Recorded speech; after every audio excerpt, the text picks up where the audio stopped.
Corintios capítulo 11.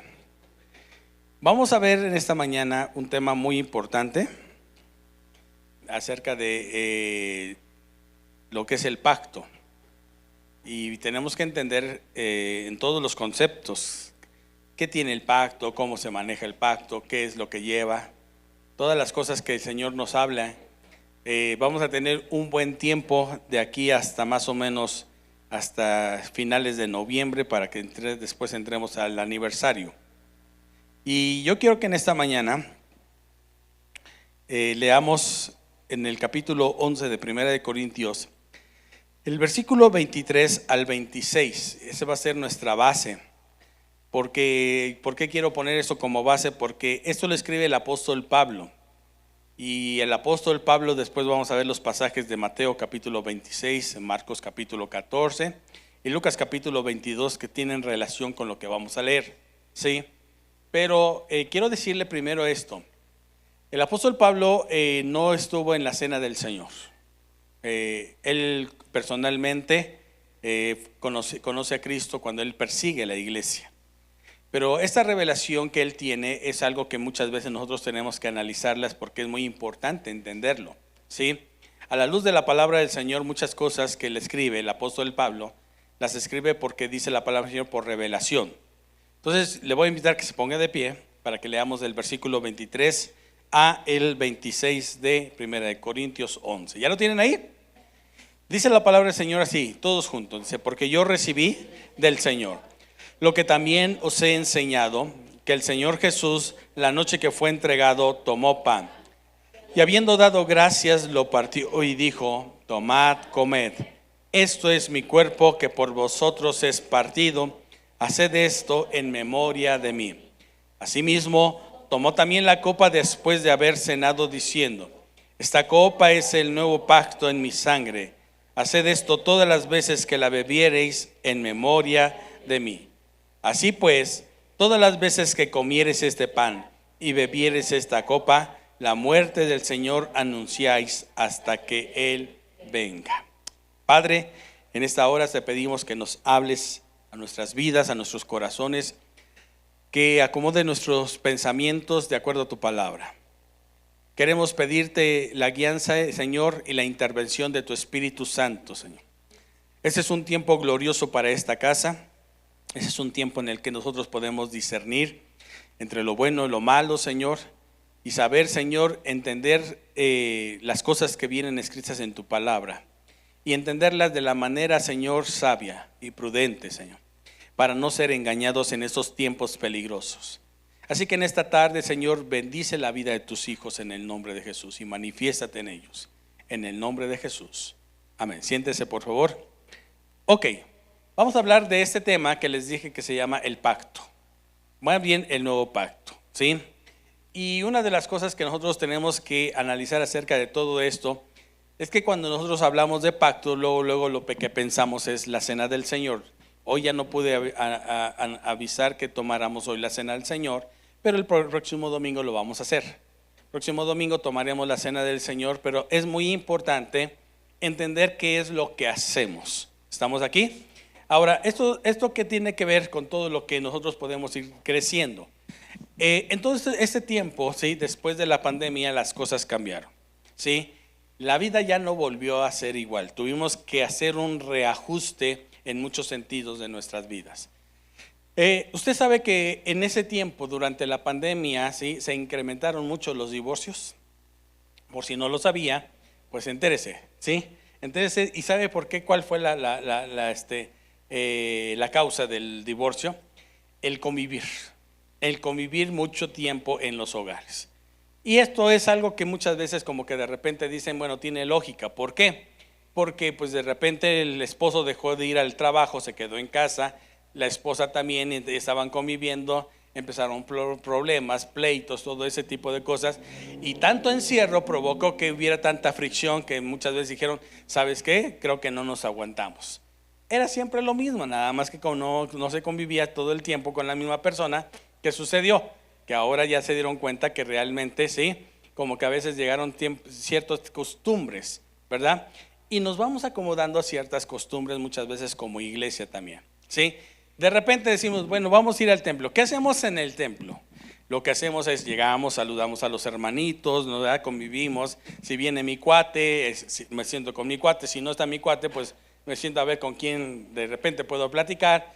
Cosas así, ¿verdad? Eso sucede hasta con nosotros como pastores. Cuando vamos a una reunión de pastores, de repente vamos a ver, ¿no? A ver si llegó con el que nos llevamos mejor, ¿no? No quiero decir que con otro no nos llevemos mejor, no me malinterprete. Entonces, así pasa, ¿verdad? Hacemos un culto, ¿sí? En la ordenanza del culto, ¿qué hacemos? Oramos, después empiezan los cantos, ¿verdad? La alabanza, la adoración. Hay lugares donde de repente, ¿sí? En medio del culto dicen, ¿quién tiene un testimonio que compartir? Aquí no lo hemos hecho y yo espero que pues, si se presta en algún momento dado, qué bueno. Si no se presta, pues no pasa nada, absolutamente nada. Pero hay hermanos que se avientan hasta el testimonio de la semana, el testimonio de hace un mes. Hay quienes se te avientan el testimonio de hace 10 años todavía, ¿sí? Así pasa, ¿verdad? Ya llegamos todo eso. Yo he entrado a lugares, a templos, donde cuando dicen, vamos, ¿quién nos visita por primera vez? Y nosotros levantamos la mano así, pero bien chiviados, ¿no? Pues como que así hacemos como que somos primerizos. Entonces levantamos las manos y todo eso, y agarran los hermanos un papelito y empiezan a saludarnos. En lugar de decirnos como nosotros, salúdelo, buena onda y dele la bienvenida. No, ya el saludo ya es todo lo que usted va a recibir de un saludo, ¿verdad? Pasamos al tiempo de la prédica, si nos gusta la prédica, qué bueno, y si no, pues buscamos en la semana ver la prédica que se nos ajuste, que se nos acomode. ¿Sabe por qué muchas veces nosotros tenemos todo esto? ¿Por qué? Porque hacemos rutinas en nuestra vida. Ahora es muy importante que nosotros entendamos que en la palabra del Señor Dios nos revela cosas que son muy significativas. Y para esto nosotros sí tenemos que escudriñar la Biblia y a través de la Biblia también ir buscando por qué el Señor nos habla. Si usted se dio cuenta, dice la palabra del Señor, porque yo recibí del Señor. ¿Yo recibí de quién? Lo que también os he enseñado. Que el Señor Jesús, la noche que fue entregado, tomó pan y habiendo dado gracias, lo partió y dijo, tomad, comed, esto es mi cuerpo que por vosotros es partido. Vamos a ver si coincide esta enseñanza con Mateo capítulo 26, por favor. Mateo 26, del 26 al 29.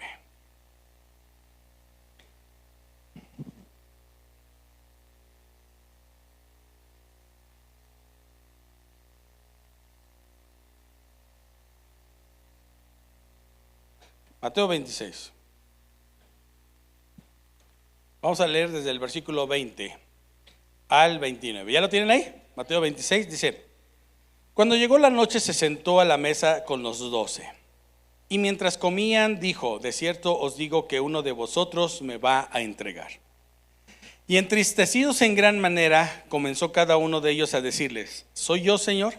Entonces él respondiendo dijo: el que mete la mano conmigo en el plato, ese me va a entregar.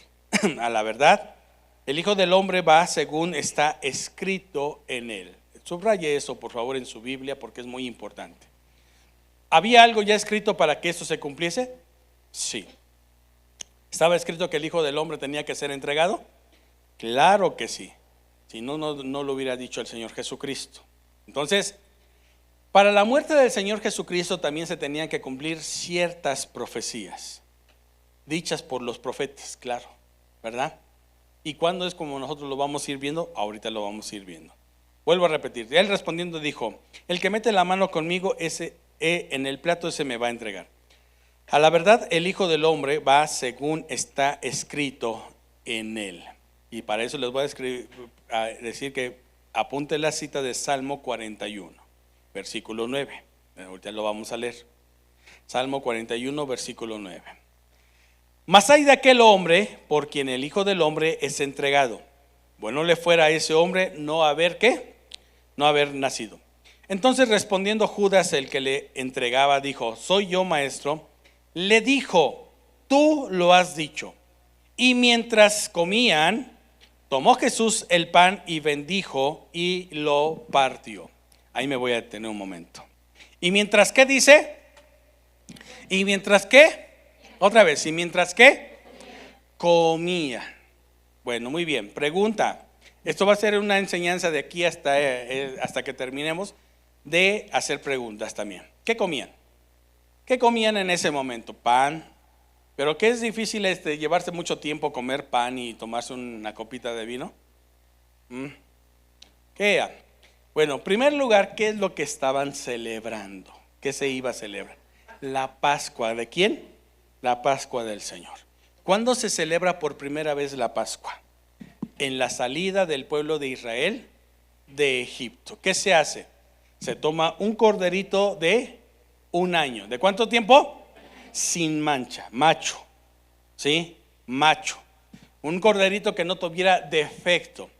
Se tenía que escoger en ese momento un corderito, buscarlo entre todos los corderitos. Y por familia, si la familia era, por ejemplo, como la mía de 5 y no como la de mi mamá de 30, entonces alcanzaba bien un corderito. Si no, se tenía que compartir ese borreguito con otra familia que fueran de chicos. ¿Sí me explico? ¿Sí? Entonces ese día durante la Pascua de aquella noche, el ángel de Jehová, el ángel de la muerte, iba a pasar por todo Egipto y iba a hacer un juicio en la nación de Egipto.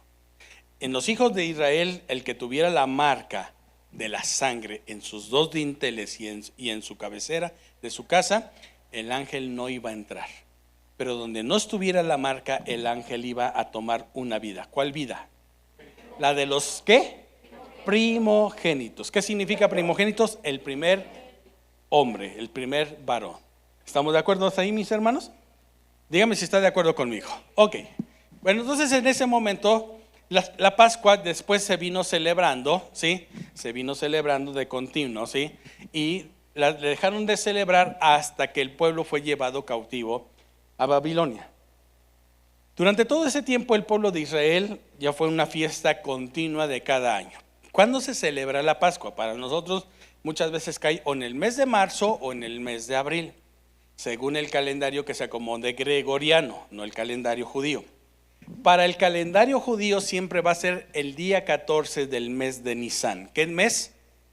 Nisan. Y esa fecha coincide, ya le vuelvo a repetir, entre marzo o entre abril. ¿Estamos de acuerdo, mis hermanos? Se celebra la salida. Eso es lo que significa Pascua. Salida de la esclavitud. ¿Qué significa Pascua? Salida de la esclavitud. ¿Ok? Es muy importante que nosotros entendamos esto, mis hermanos, porque Jesús no celebra esta Pascua el mero día de cuando se tenía que celebrar. Él se adelanta. Él se adelanta y hace una cena, ¿sí? Pero lo más importante de aquí es qué clase de comida comieron ese día. No dice la Biblia, porque no mataron un cordero, no mataron ese corderito ni lo pusieron a las hierbas amargas, sino que ellos nada más cenaron. Pero hubo un cambio de comienzo de algo nuevo, el pan y la copa del vino, ¿sí? Con la cual se iba a celebrar la cena del Señor, ¿sí? Ahora, como tal, nosotros nunca vamos a encontrar la palabra la cena del Señor en la Biblia, ¿sí? Sin embargo, cuando nosotros lo buscamos en el griego aparece una palabra que se llama Eucaristía. ¿Cómo se llama? ¿Cómo se llama esa palabra? Eucaristía, ¿sí? Pero no tiene nada que ver con lo que usted una vez practicó, ¿sí? Que le ponían una obleíta y todo eso y luego le daban una buena copa de Bacardí y nada que ver con eso, ¿ok? Bueno, muy bien. ¿Vamos bien hasta ahí? ¿Sí? Ok. Cuando nosotros vamos viendo todo esto, dice la palabra del Señor que estaban cenando. ¿Estaban qué? Estaban cenando, ¿sí? Pero después toma Jesús el pan y la copa de vino. ¿Qué tomó Jesús? El pan y la copa de vino. Ahora, cuando Jesús toma esto, mis hermanos, dice la palabra del Señor que entonces dice que después de haber cenado, ya me fui me cambió el canal. Mateo, ¿qué dijimos? 26, ya me había regresado hasta el 24. Hasta les iba a hablar de profecía. Ok, me quedé en el 26. Dice la palabra del Señor. Y mientras comían, tomó Jesús el pan y bendijo y lo partió y dio a sus discípulos y dijo: tomad, comed, esto es mi ¿qué? Mi cuerpo. Y tomando la copa y habiendo dado gracias, les dio diciendo: bebed de ella todos.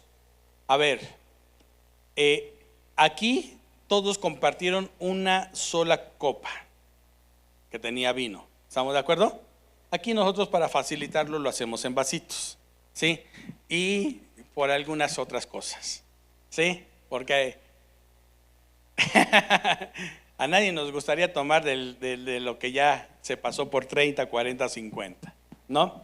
Ahora, fíjese bien que esto es muy importante. ¿Por qué?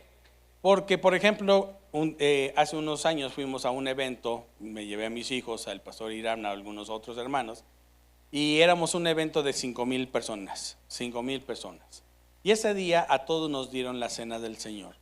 Eso va a estar un poquito más difícil, ¿no?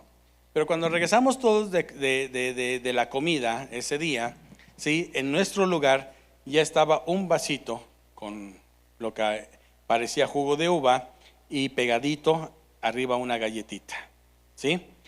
En otros lugares, ¿sí? Que también yo fui, se ponía una copa con vino, ¿sí?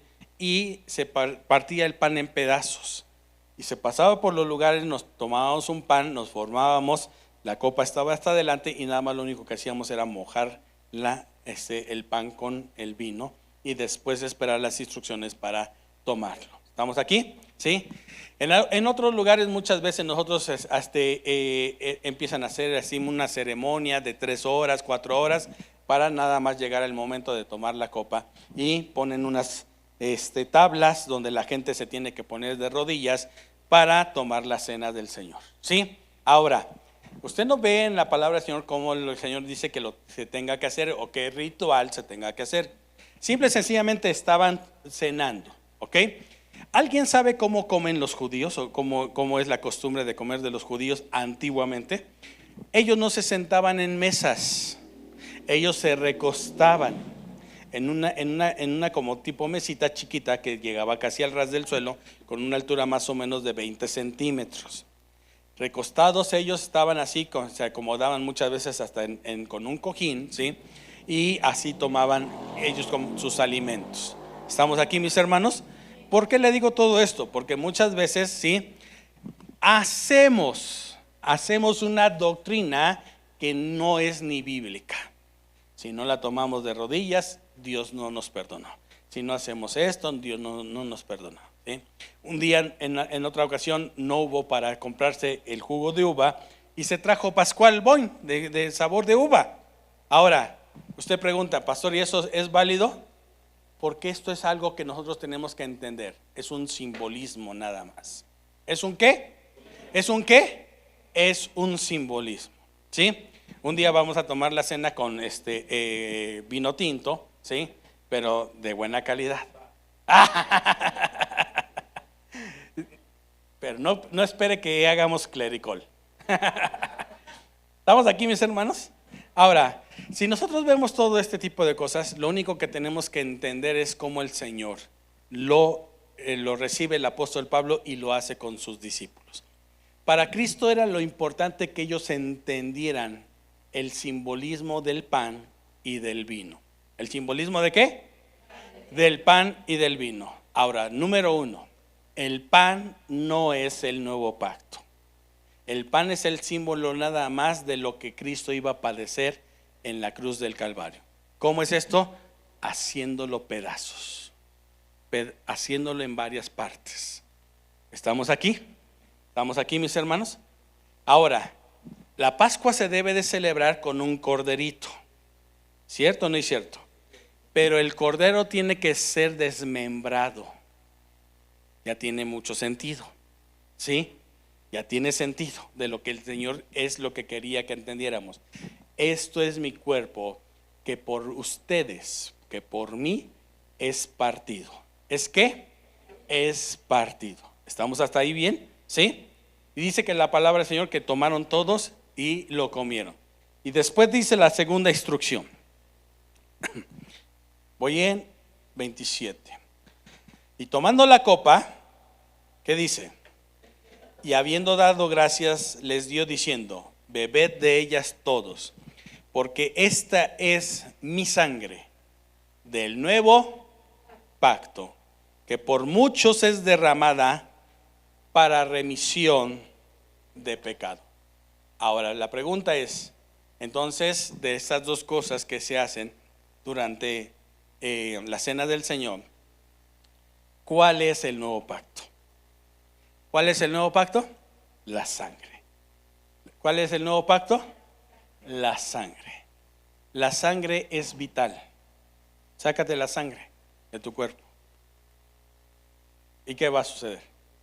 Te vas a morir. Contamina tu sangre. Hazla anémica. ¿Y cómo te vas a sentir? Débil, ¿sí? Flaco, ojeroso, cansado y sin ilusiones. ¿Y qué va a suceder? ¿Por qué? Porque incluso Dios ve la sangre como algo que nosotros podemos darnos, que genera vida. Y cuando nosotros vemos esto, mis hermanos, es muy importante entenderlo. ¿Sí? Lo que hace el nuevo pacto es lo que Jesús dice: esta es mi sangre del nuevo pacto, que por muchos es derramada. ¿Para qué dice? ¿Para qué? ¿Para qué? Remisión. ¿De qué? De pecados. ¿Ok? Entonces, ¿qué es lo que va a hacer la sangre? Remitir nuestros pecados. ¿Ok? ¿Cuántos todavía usaron un correo? O sea, no mail todavía. Todavía ya sí, o sea, los que usamos cartitas, que llegamos, comprábamos un sello postal, ¿verdad? La depositábamos en el buzón y estábamos ansiosos de que llegara por lo menos una semana, dos, y de repente no sabíamos nada, y de repente al mes iba llegando, ¿sí? Si bien nos iba. Pero cuando no nos iba bien, ¿sí? De repente a los 3 meses llegó el cartero y nuestra carta decía remitida. ¿Sí? ¿Sabe qué significaba esta palabra? Que no había llegado a su destino, que había sido regresada por algunas circunstancias. Y le escribían a uno un papelito, decía porque el número no es correcto, porque la persona nunca estuvo, por muchas razones se decía. ¿Ok? Entonces nosotros tenemos que entender el lenguaje de la Biblia también. ¿Sí? ¿Qué hace la remisión de pecados? ¿Sí? Y en otras palabras, hoy vamos a analizar que cuando tú eres una persona que tú no le crees a Dios, ¿sí? Lo ofendes a través de su sacrificio, porque Cristo pagó todo en la cruz del Calvario por ti, y tú no le debes ya nada al Padre Celestial. En el momento en que tú no recibes esto como algo de bendición en tu vida, y todo el tiempo no crees en la palabra del Señor, entonces estás diciendo que la sangre de Cristo no vale nada, que tus pecados todavía están ahí, y que Él no los remitió, que Él no los tomó y se los llevó a donde le pertenecen. Hoy en este tiempo nosotros tenemos que entender primeramente que el pacto, ¿sí, mis hermanos? Mucha gente nada más lo usa porque dicen: es que quiero que Dios me bendiga, quiero que Dios me bendiga, quiero que Dios me bendiga, quiero que Dios me bendiga. Pero nosotros tenemos que darnos cuenta que el pacto es algo maravilloso, escrito en la palabra del Señor, ¿sí? Y cuando los discípulos lo recibieron y que ellos lo fueron compartiendo una enseñanza: la sangre de Cristo limpia tus pecados. ¿Lo estamos entendiendo en esta mañana? ¿Sí? Eso es lo que nosotros tenemos que entender. Hoy en esta mañana yo estoy dentro de un pacto nuevo, yo estoy dentro de ese pacto. Y cuando nosotros lo entendemos bien, mis hermanos, entonces vamos a vivir una vida de libertad, pero no de libertinaje. Dígame. Otra vez, para que todos digan, si se oiga ese amén como que muy convencido. Hoy todos en el nuevo pacto podemos vivir una vida de libertad, pero no de libertinaje. ¿Estamos de acuerdo, mis hermanos? Ok, ahora vamos a ver si Marcos lo dice de la misma manera. Amén. No, perdón, vamos a terminar el versículo 29. Dice: y os digo que desde ahora no beberé más de este fruto de la vida hasta aquel día que lo beba nuevo con vosotros en el reino de ¿quién? En el reino de mi Padre. Marcos capítulo 14. Marcos 14, versículo del 12.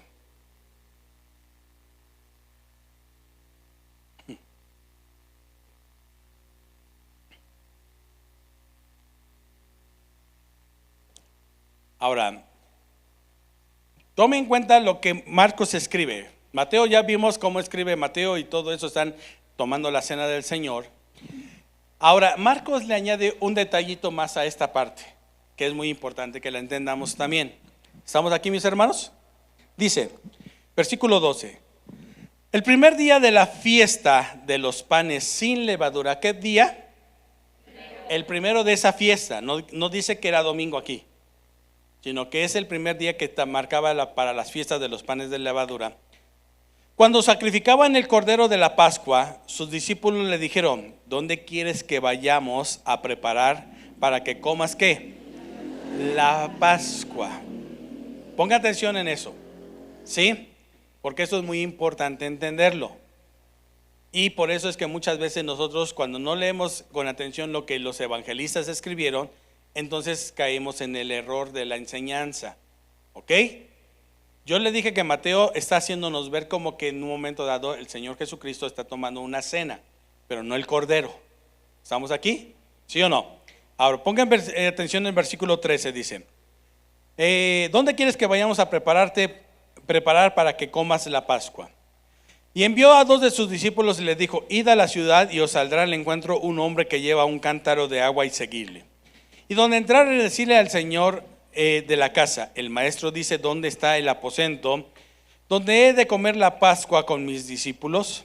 Y él les mostrará un lugar, un gran aposento alto, ya dispuesto, preparad para nosotros allí. Fueron sus discípulos y entraron en la ciudad y hallaron como les había dicho, y prepararon ¿qué cosa? La Pascua. Y cuando llegó la noche, vino él con los 12. Y cuando se sentaron a la mesa mientras comía, dijo Jesús: de cierto os digo que uno de vosotros que come conmigo me va a entregar. Entonces ellos comenzaron a entristecerse y a decirle uno por uno: ¿seré yo? Y el otro: ¿seré yo? Él respondiendo les dijo: es uno de los 12 que moja conmigo en el plato. A la verdad, el Hijo del Hombre va según está escrito en él, mas ay de aquel hombre de quien el Hijo del Hombre es entregado. Bueno le fuera a ese hombre no haber ¿qué? No haber nacido. ¿Qué cita les dije que guardaran? Salmo 41:9. ¿Estamos ahí? Ok, lo vamos a leer ahorita. Mientras comían, Jesús tomó pan y bendijo y lo partió y les dio diciendo: tomad, esto es mi cuerpo. Y tomando la copa y habiendo dado gracias, les dio, y bebieron de ella todos, y les dijo: esto es mi sangre del nuevo pacto, que por muchos es derramada. De cierto os digo que no beberé más de fruto de la vid hasta aquel día que lo beba nuevo en el reino de ¿quién? En el reino de Dios. ¿Estamos aquí? Ok, entonces ya Marcos hace detalles de que ya que se está celebrando. Los panes sin levadura. Léalo. ¿Qué se está celebrando? Ahora, ¿es lo mismo los panes sin levadura y la Pascua, pastor? Ok, después vamos a ir viendo. Ok, Lucas capítulo 22. Lucas capítulo 22, versículo del 7, por favor. Lucas 22. 7. Llegó el día de los panes sin levadura, en el cual era necesario sacrificar el cordero de la Pascua. ¿Ya se dio cuenta de que ahora Lucas lo amplía más? Llegó el día de los panes sin levadura y era necesario sacrificar el cordero de ¿qué? Y Jesús envió a Pedro y a Juan diciendo: id, preparadnos la Pascua para que la comamos. Ellos le dijeron: ¿dónde quieres que la preparemos? Él les dijo: he aquí, al entrar en la ciudad os saldrá al encuentro un hombre que lleva un cántaro de agua. Seguidle hasta la casa donde entrare. Y decid al padre de la familia de esa casa: el maestro te dice, ¿dónde está el aposento donde he de comer la Pascua con mis discípulos? Entonces él os mostrará un gran aposento alto, ya dispuesto. Preparad allí. Entonces él les mostrará. A ver, ayúdenme por favor. ¿Ya, mis hermanos? Versículo 13. Fueron pues y hallaron como les había dicho, y prepararon ¿qué cosa? ¿Qué prepararon? La Pascua. Cuando era la hora, se sentó a la mesa y con él los apóstoles. Y les dijo: cuánto he deseado comer con vosotros esta Pascua antes que padezca. Porque os digo que no la comeré más hasta que se cumpla en el reino de Dios. Y habiendo tomado la copa, diciendo gracias, dio gracias y dijo: tomad esto y repartidlo entre vosotros. Porque os digo que no beberé más el fruto de la vid hasta que el reino de Dios venga. Y tomó el pan y dio gracias y lo partió y les dio, diciendo: esto es mi cuerpo que por vosotros es dado. Haced esto en memoria de mí. De igual manera, después de que hubo cenado, tomó la copa diciendo: esta copa es el nuevo pacto en mi sangre, que por vosotros es derramada. ¿Ok?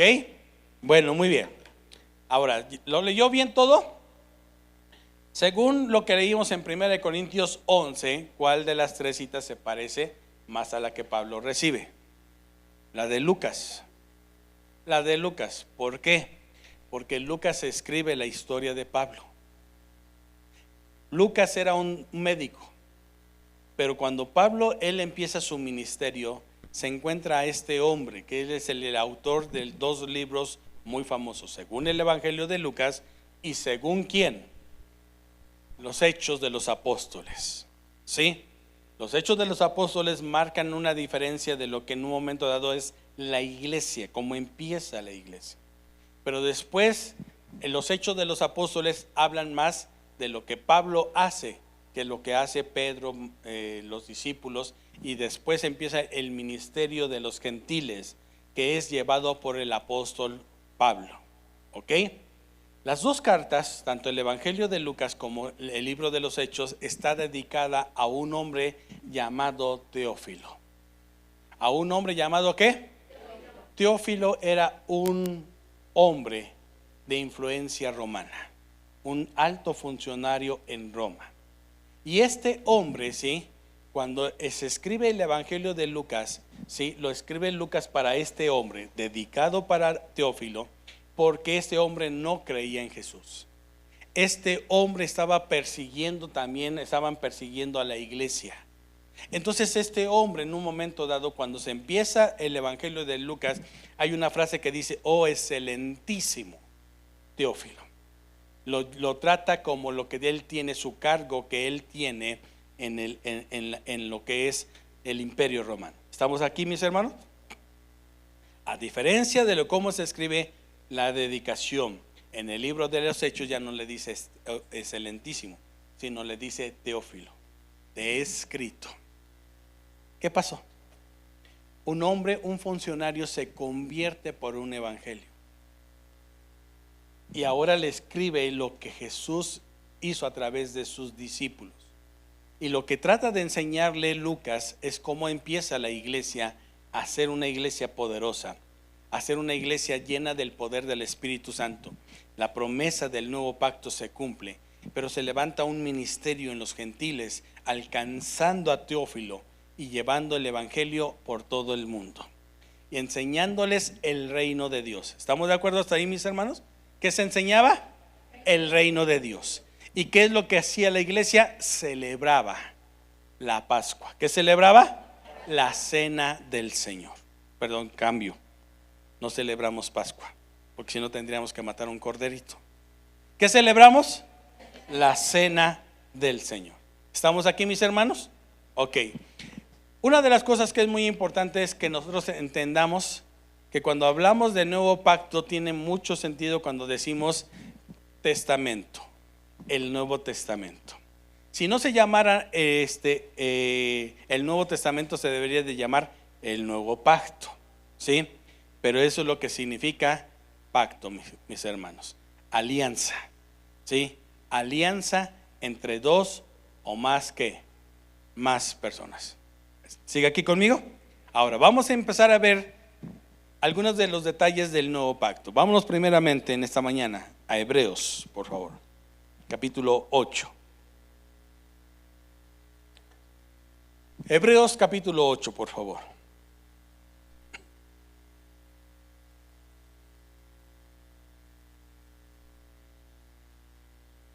Espérame, por favor.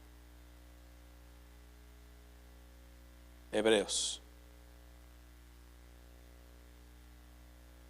Estaba yo en Romanos. ¿Ya lo tienen ahí? Vamos a leer desde el versículo 1, pero yo quiero que usted vea esa parte de lo que dice el versículo 6 y 7. Ahora bien, el punto principal de lo que venimos diciendo es que tenemos tal sumo sacerdote, el cual se sentó a la diestra del trono de la majestad de los cielos, ministro del santuario. ¿Ministro de qué? Del santuario. Subráyelo, por favor. ¿Qué es Cristo? Cristo es un ministro de un santuario. ¿Qué es un santuario para usted? Esto puede ser un santuario, esto, ¿sí? Un lugar de adoración. ¿Ok? Bueno, muy bien. Pregunta: ¿dónde se hacía la Pascua? ¿Dónde se tenían que llevar los corderitos? Al santuario. ¿Estamos aquí, mis hermanos? ¿Sí? El santuario es muy importante, porque si no lo entendemos, mis hermanos, entonces nosotros nada más simple y sencillamente estamos haciendo un culto cualquiera. ¿Sí? Es muy importante que nosotros entendamos, y por eso vamos a analizar el libro de los Hebreos. Esto es una revelación muy profunda, y cuando nosotros somos parte de un nuevo pacto, mis hermanos, mire, yo le voy a decir algo. Todo lo que contiene esto, mis hermanos, es para usted, es para mí, es para disfrutarlo, es para que nosotros entendamos muchas cosas que yo incluso reconozco que he dicho mal. ¿Sí? ¿Por qué? Porque cuando veamos lo que dice el versículo 6, es muy importante que sí veamos qué es lo que vamos a lograr. Ahora, sin embargo, nunca tenemos que desenfocarnos qué era lo que se tenía que hacer para que se celebrara la Pascua. ¿Estamos de acuerdo, mis hermanos? Ok, dice, ¿dónde voy? Ministro del santuario y de aquel verdadero tabernáculo que levantó el Señor y no el hombre. ¿Cuándo se levanta la primera vez un tabernáculo? En el desierto. En medio del desierto con gente pecadora se levanta un tabernáculo. ¿Estamos aquí, mis hermanos? ¿Y en qué momento se levanta un tabernáculo? En el momento en que los hijos de Israel cruzan del otro lado, llegan al monte Sinaí y empiezan a vivir una vida, pero de repente sucede un pecado muy grave, y entonces ese pecado muy grave, ¿sí?, los lleva a Moisés a tomar una de las acciones más que en un momento dado hemos mal interpretado. Se enojó Moisés, por eso tomó las tablas de los mandamientos y las rompió. No es así, mis hermanos, no es así. Dios es un Dios de oportunidades. ¿Estamos aquí, mis hermanos? ¿Estamos aquí? Ok, póngame atención en esto, ¿sí? Para entonces que el hombre pudiera llegar delante de Dios, porque el hombre le falla todo el tiempo a Dios, se tenía que levantar un tabernáculo. ¿Qué se tenía que levantar? ¿Qué se tenía que levantar? Un tabernáculo. Si me pueden pasar la primera parte, por favor, de la fotografía que les pasé. Este es el tabernáculo. ¿Ok? El tabernáculo, ¿sí?, medía 25 metros de ancho por 50 metros de largo. Pero es muy importante que nosotros entendamos, todo el tabernáculo tenía cortinas blancas, ¿sí? Lo que simboliza el blanco es la pureza, la santidad. Y el pueblo tenía que estar alrededor del tabernáculo. Y todas sus puertas de sus casas del pueblo tenían que estar hacia el tabernáculo. Para que lo que primero que hicieran cuando abrieran la puerta de su casa es que vieran ¿qué? El tabernáculo. ¿Ok? Ahora, todo lo que en un momento dado era del suelo a la altura de la cortina era de 2 metros 25 centímetros. Más o menos esta altura. Y nadie podía brincarse. ¿Estamos ahí, mis hermanos? Nadie podía ¿qué? Brincarse. ¿Por qué? Porque no estaba permitido más que para gente especial. Lo voy a poner así. ¿Que eran quiénes? Los sacerdotes que iban a ministrar y que Dios ya había escogido para ese tiempo a una familia, a una tribu. ¿La tribu de qué? ¿La tribu de quién? La tribu de Leví. ¿Estamos aquí, mis hermanos? Ok, porque vamos a llegar a este punto en donde dice la palabra del Señor que Cristo es ministro de un tabernáculo, pero no hecho por el hombre, sino que celestial. Él está siendo, ¿sí?, el que va a llevar un nuevo pacto, pero tenemos que entenderlo como es eso, mis hermanos. Si usted nota de las cortinas, lo único diferente de las cortinas es que la puerta. ¿La entrada de qué? De la puerta. La entrada de la puerta medía más o menos 9 metros. Perdón, un poquito menos. A lo mejor ahorita estoy dando un poco de datos. ¿Sí? Pero la puerta no era chiquita. Era una entrada para que pudieran entrar varias personas. ¿Sí? Y tenía nada más 4 colores. 4 colores muy importantes que después los vamos a ir viendo. Esto es bien importante, mis hermanos. ¿Por qué? Porque cuando nosotros hablamos del nuevo pacto, vamos a ver lo que dice la palabra del Señor. Dice: ministro del santuario y de aquel verdadero tabernáculo que levantó el Señor y no el hombre. Porque todo sumo sacerdote está constituido para presentar ofrendas y sacrificios, por lo cual es necesario que también éste venga, que tenga algo que ofrecer. Así que si estuviese sobre la tierra, ni siquiera sería sacerdote. ¿Por qué? Porque no era de la tribu de ¿quién? De Leví. Habiendo aún sacerdotes que presentan las ofrendas según ¿la qué? Los cuales sirven a lo que es figura y sombra de las cosas celestiales, como se le advirtió a Moisés cuando iba a erigir el tabernáculo, diciendo: mira, haz todas las cosas conforme al modelo. Digan conmigo: el modelo. ¿Para qué sirve un modelo? No piense en el modelo que ya se imaginó. Para tener una guía, ¿ok? ¿Estamos de acuerdo? ¿Sí? Que para que sirva de modelo que se ha mostrado en el monte. Pregunta: entonces, ¿dónde recibió Moisés la revelación del tabernáculo? ¿Viendo Netflix? ¿Bajándose una prédica de YouTube? ¿Dónde se le mostró? ¿Y qué representa el monte?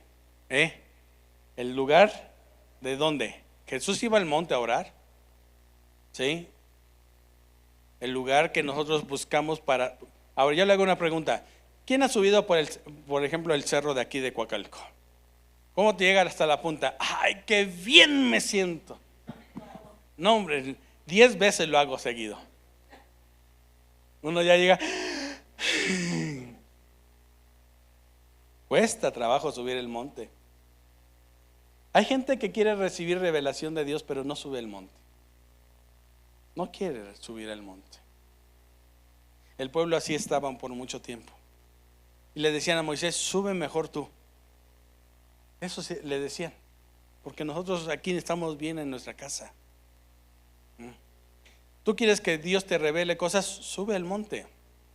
Sube el monte de Dios. Todavía sigue vigente eso. Cuando Satanás le ofrece todas las cosas a Jesús, ¿dónde lo hace primero que vaya? Al monte. Y después de ahí le muestra todos los confines de la tierra. ¿Cierto o no es cierto? Los montes se conquistan, mis hermanos. Y es lo que Dios quiere que en esta mañana vayamos entendiendo. ¿Estamos aquí? Ahora pásenme por favor el versículo 6.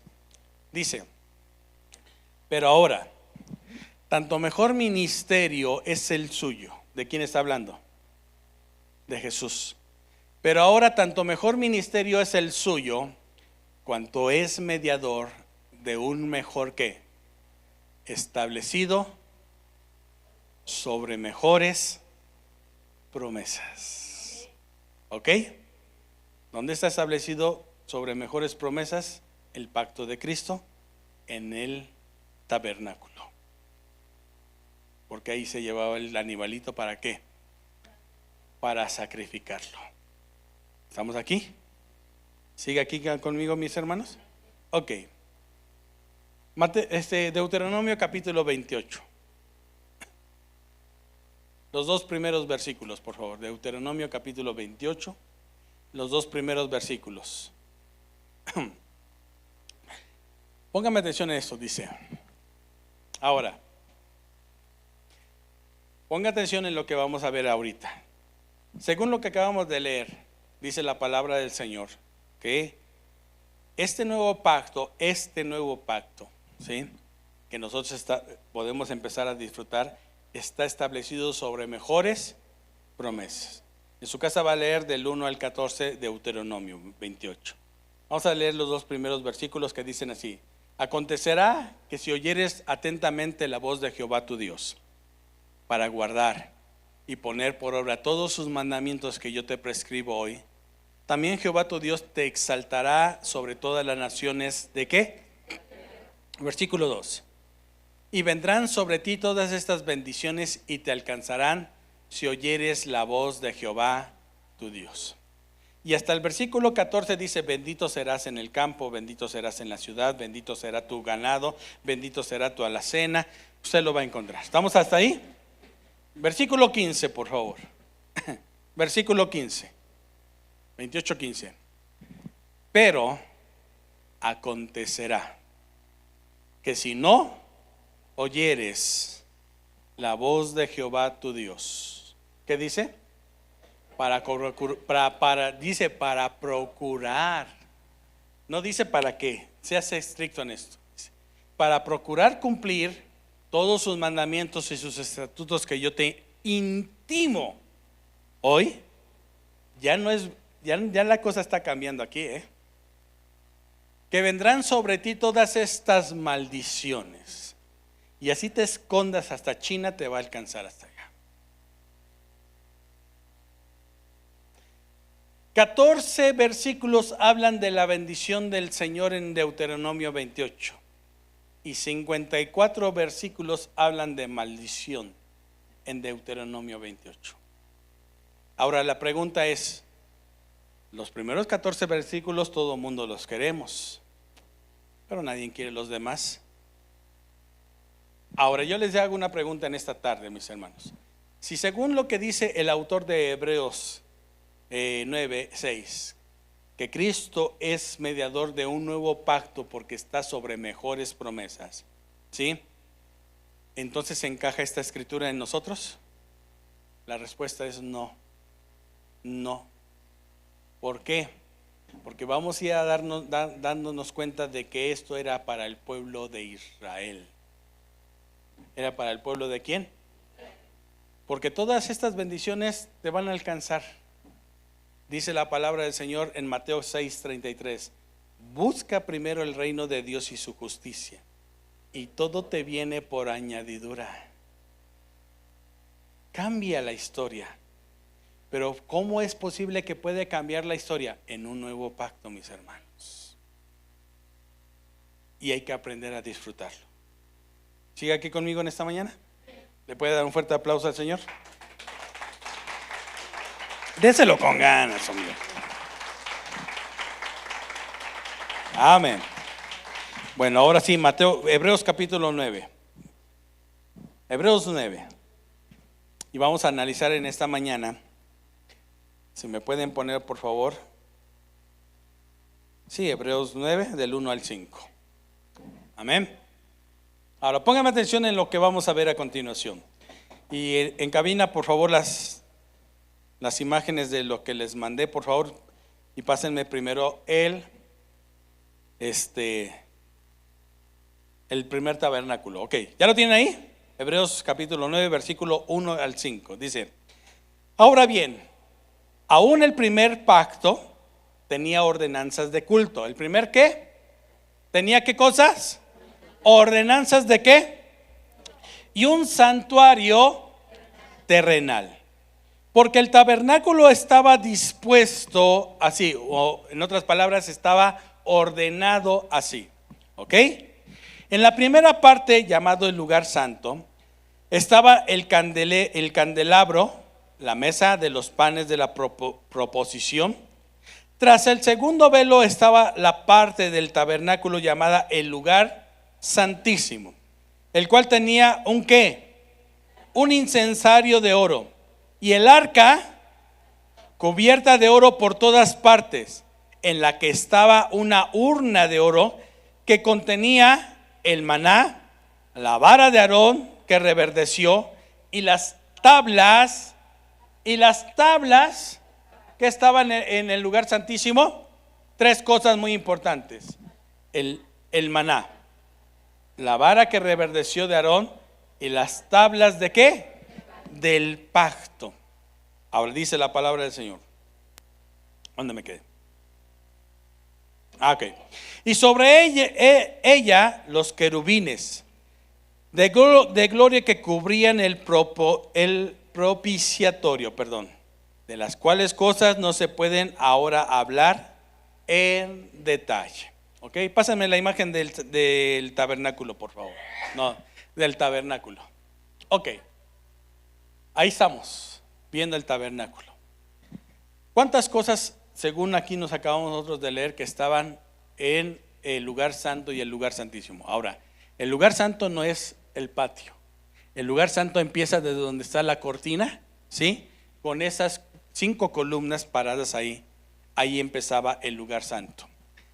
En ese lugar tan pequeño, ¿sí? Dentro de lo que es el patio, había otro lugar que se llamaba el lugar santísimo. ¿Estamos de acuerdo, mis hermanos? ¿Sí? Pero el autor de Hebreos omite 2 cosas muy importantes que están aquí y sí se ven aquí. Sí se alcanzan a ver aquí. ¿Usted alcanza a ver detrás de la puerta un cuadro? ¿Sí? ¿Qué se llama? ¿Qué es eso? ¿Qué es eso? No es el lavacro. El lavacro es lo que está detrás de eso. ¿Ok? ¿Estamos aquí, mis hermanos? Pásenmelo, por favor, la segunda parte. Se llama el altar de bronce. ¿Se llama qué? El altar de bronce.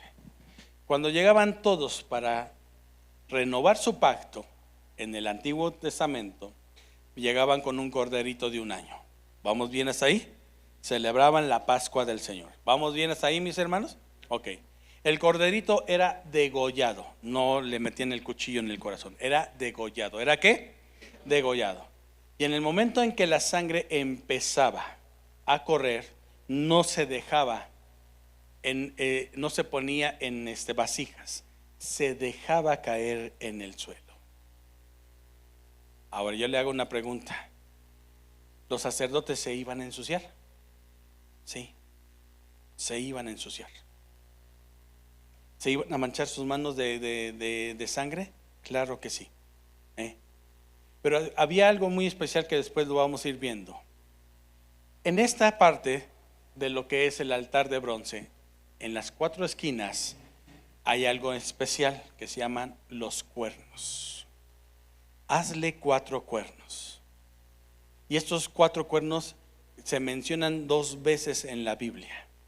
La primera, cuando se quieren hacer una segunda vez un golpe de estado a Salomón, ya no a David, ¿sí? Y su hermano Adonías quiere tomar el trono.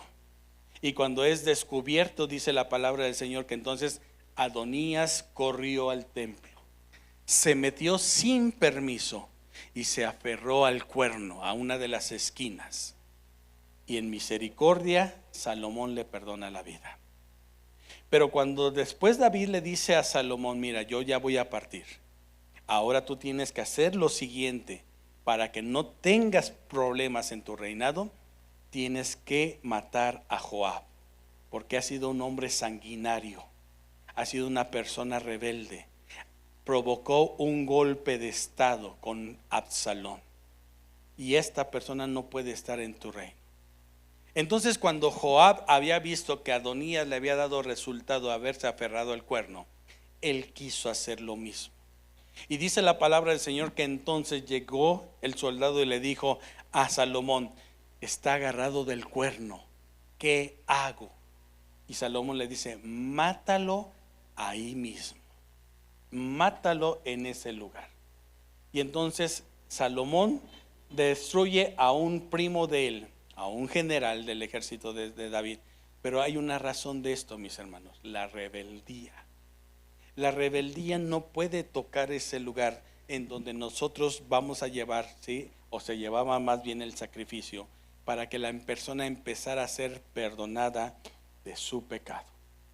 ¿Qué se hacía a continuación después de degollar al corderito? Se tomaba el sacerdote tomaba de la sangre con sus manos, iba por todas las puntas del cuerno y las embarraba de sangre, diciéndole: esto ya no te va a causar ninguna acusación, porque ahora tú estás siendo delante de Dios justificado. Pero el sacerdote quedaba ¿cómo? Manchado de sangre, y el sacerdote a continuación, para presentarse delante de Dios, la parte que sigue, por favor, la otra fotografía, tenía que hacer lo siguiente: buscar este lugar que se llamaba el lavacro para lavarse.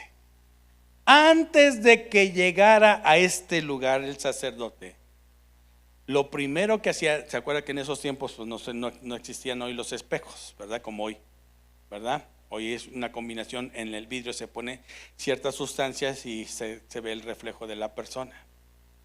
En aquellos tiempos se usaba como espejo el bronce. Si se le da una super pulida al bronce, uno se refleja en el bronce.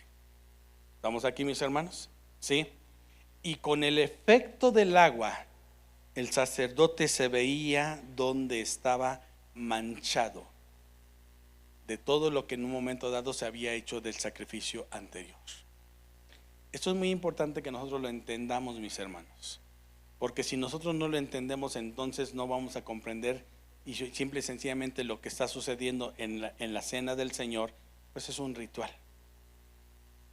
El pacto, muchas veces decimos: sí, vamos a tomar la cena, qué chido, es una copita con una galletita. ¿Cómo te supo? Pues estuvo 2, 3, porque yo hubiera puesto un vino mejor. Si el pastor me lo pide, lo traigo. Si tiene el deseo de traerlo, tráigalo. Ok, póngame atención entonces, mis hermanos. ¿Vamos bien hasta ahí? ¿Vamos bien hasta ahí? Ok. Quiero que ustedes ahora observen esto. Vuélvete a regresar a la primera, o a la segunda, perdón. Ya la última fotografía. La última. Ok, volvemos a esto, mis hermanos. ¿Sí? Ahora ahí sí ya se ve la composición de donde está el tabernáculo, el arca, donde está ¿cómo se llama? El altar de bronce, el lavacro, y ahí ya nos dice más o menos lo que viene haciendo. Se cumple la justicia de Dios y se llega hasta el lavacro con la paz de Dios. Pero esto es muy importante entenderlo, mis hermanos. Entenderlo. Juan capítulo 10. Juan capítulo 10, por favor. Sí. Juan 10. ¿Sí? Ahora, ¿qué dice la palabra del Señor que es el tabernáculo? Es una figura de lo que iba a suceder. ¿Estamos aquí? ¿Estamos aquí, mis hermanos? ¿Sí? Ok. Entonces, para que Cristo pudiera ser un mediador de un mejor pacto, tenía que tener todo esto en él. No sé si me estoy explicando. Hoy no voy a dar detalles, pero lo que yo voy a hacer ahorita es nada más de esta última enseñanza.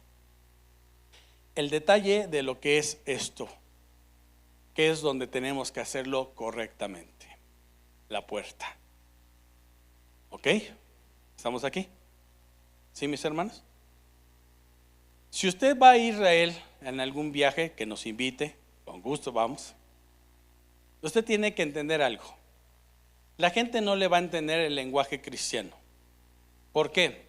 Porque, por ejemplo, si a mí me preguntan que a qué me dedico y yo le digo que soy un pastor, ellos van a creer que yo tengo ovejas, ganado. ¿Sí? Eso es lo que van a creer. Pero si yo les digo que soy un rabí que enseña la palabra del Señor, entonces ya tienen otra perspectiva de mí. ¿Estamos aquí? Ok. Si nosotros en algún momento dado estuviésemos y viéramos unos corderitos y dijéramos, como Jesús, y nos dirían, ¿qué a sus animales le ponen nombres de personas? ¿Sí me estoy dando a entender? ¿Sí? Entonces muchas veces cuando nosotros pensamos y les decimos allá en el lenguaje de que Jesús es el Cordero de Dios, van a decir, están locos estos cuates, qué mal están enseñados, no lo entienden. ¿Estamos aquí, mis hermanos?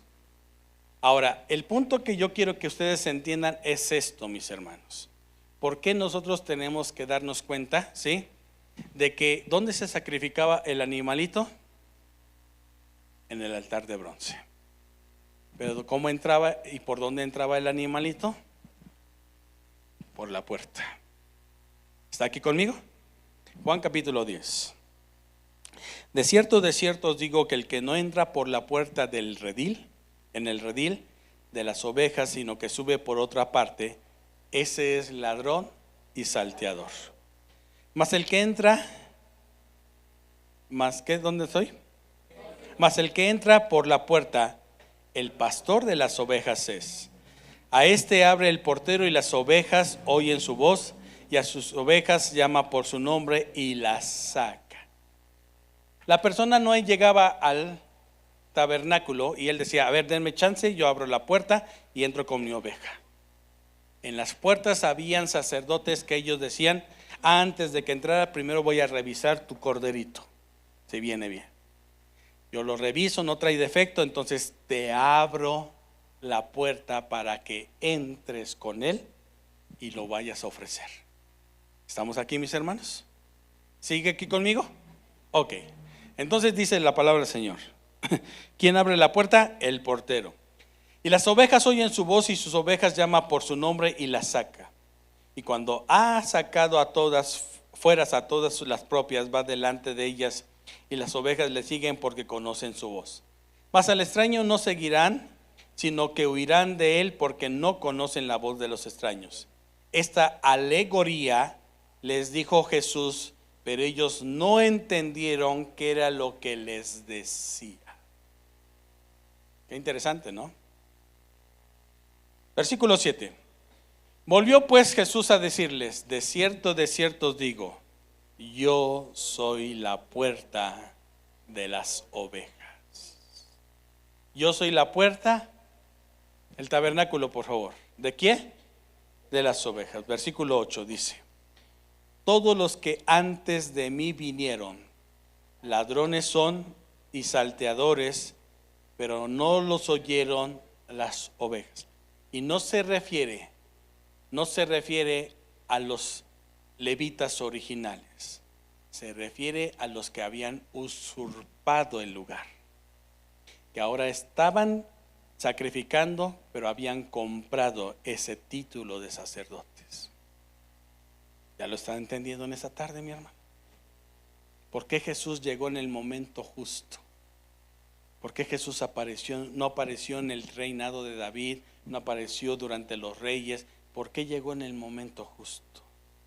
Porque ya estaba todo corrompido, mis hermanos. Unos días antes Jesús estaba en el templo y deshizo todas las mesas de los cambistas, porque ya era un negocio. Yo quiero decirle algo, en este tiempo es igual. Te venden tu sanidad, te venden tu salvación, te venden las indulgencias.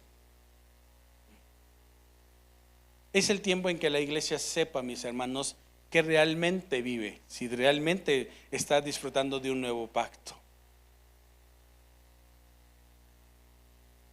La iglesia muchas veces se va con todo esto que les dicen, vamos a hacer un evento evangelístico, vamos a esto y aquello.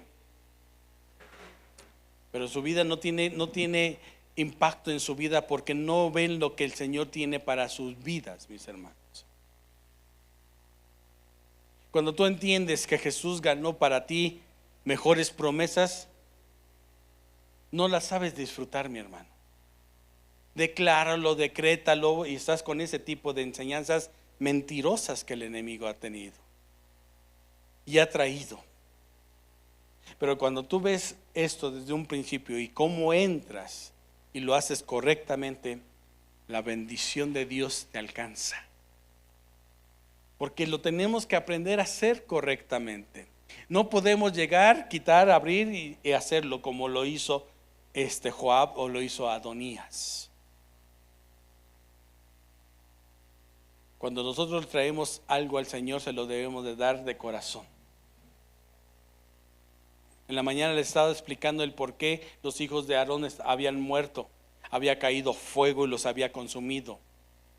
Cuando ofrecen ofrenda extraña, un fuego extraño que no tomaron del altar, de ese lugar donde se encuentra desde la primera entrada, cómo está el carbón ahí, la leña se está quemando, de ahí tenían que llevarlo hasta el lugar santísimo. Hace unos tiempos empezaron con modas en las canciones cristianas y nada más quitaban la letra de aquella música y le ponían letra cristiana. Hace unos días mi hijo Josué me dice: oye, pa, ¿cómo oyes esta alabanza? Y la escucho y uno se queda, no, sí se oye como alabanza, pero es una canción más mundana que otra cosa. ¿Y sabe dónde la metieron? En una iglesia cristiana. ¿Le quiere que le diga del nombre? De Jesús Adrián Romero. Hoy su hijo no quiere saber nada del evangelio.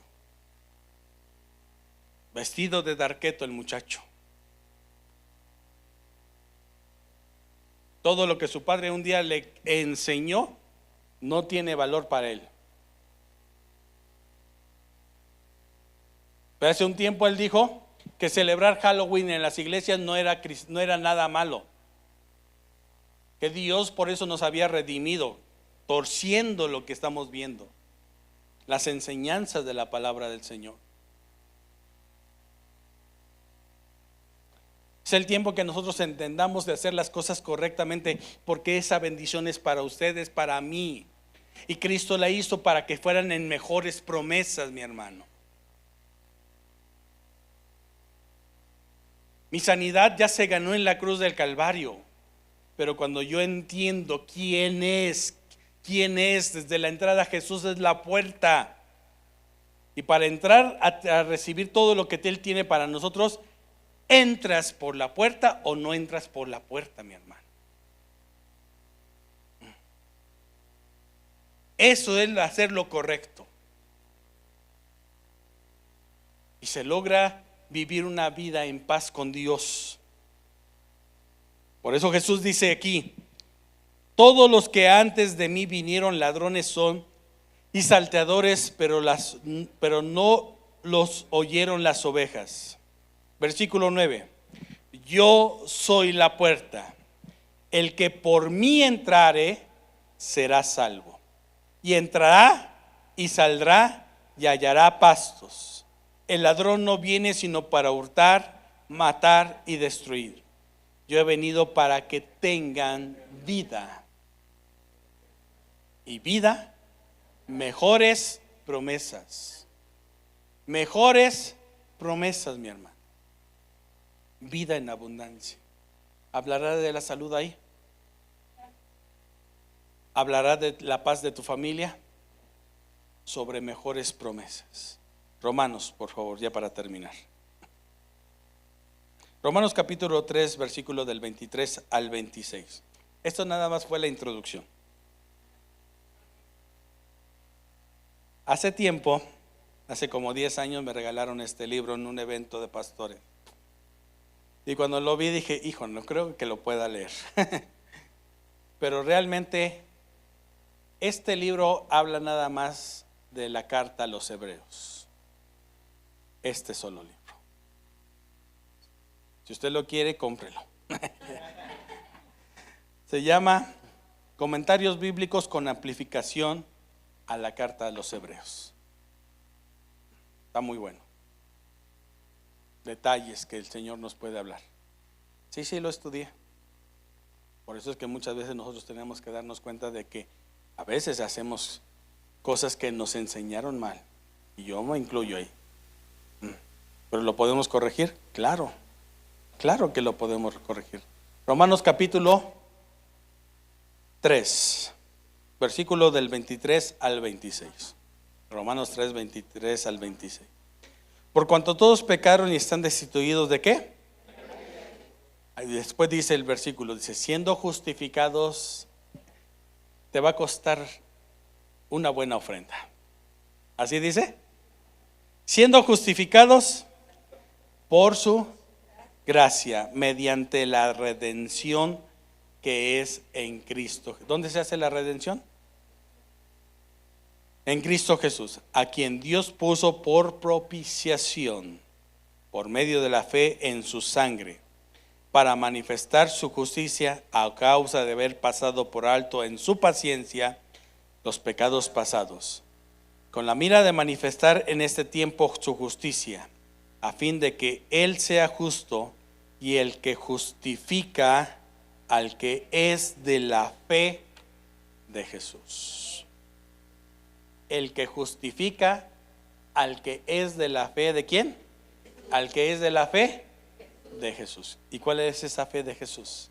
Padre, donde yo estoy, quiero que también ellos estén conmigo. Yo sí lo creo en este tiempo ya. Yo quiero esas mejores promesas. Póngase de pie en esta tarde. Póngase de pie. Yo quiero que en esta tarde, mis hermanos, nada más analicemos esto. ¿Realmente estamos disfrutando de las promesas que Dios tiene para nuestras vidas?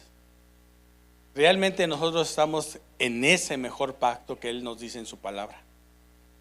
¿Por qué nosotros tenemos que ir analizando a través de la luz de la palabra del Señor todo lo que era símbolo de las cosas que iban a qué? A venir a cumplirse en la persona de Cristo. El domingo que viene vamos a hablar acerca de cuando nosotros podemos ver por qué en Cristo Jesús, Él cuando dice Juan el Bautista, este es el Cordero de Dios. Ese es el Cordero de Dios que quita el pecado del mundo. La gente dice, es que como que nada más ustedes, o sea, nosotros tenemos tantos santos y no sucede nada. En este tiempo nosotros podemos darnos cuenta de que creer en Cristo es más que suficiente para que seamos salvos. En Cristo Jesús. ¿Sí? No necesitamos santos. No necesitamos más intermediarios. Cristo lo ganó todo para con nosotros. ¿Estamos aquí, mis hermanos? Cierren sus ojos un momento en esta tarde. Y yo quiero que en esta tarde le digamos al Señor que le damos gracias por lo que Él hizo. ¿Sí? En la cruz dice tu vida. Entregaste todo ahí.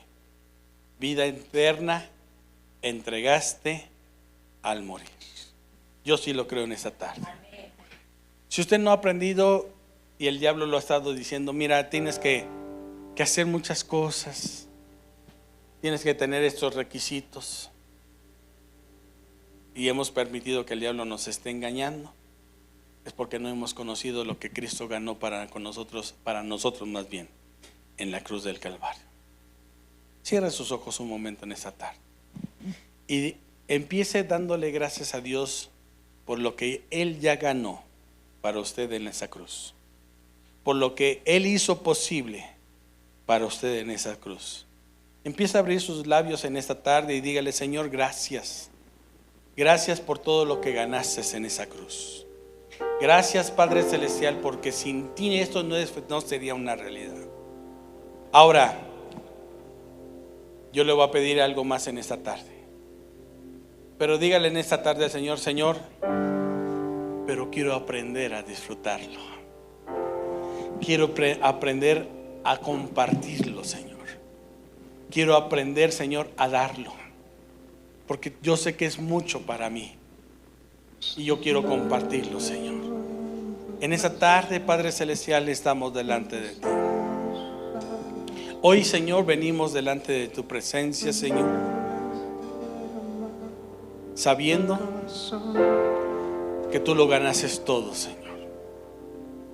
Como dice tu palabra en el libro de Romanos, Señor. Entremos pues confiadamente hasta el trono de la gracia para alcanzar misericordia y hallar gracia para el oportuno socorro. Padre, déjanos disfrutar tu presencia. Déjanos abrazarte, Señor.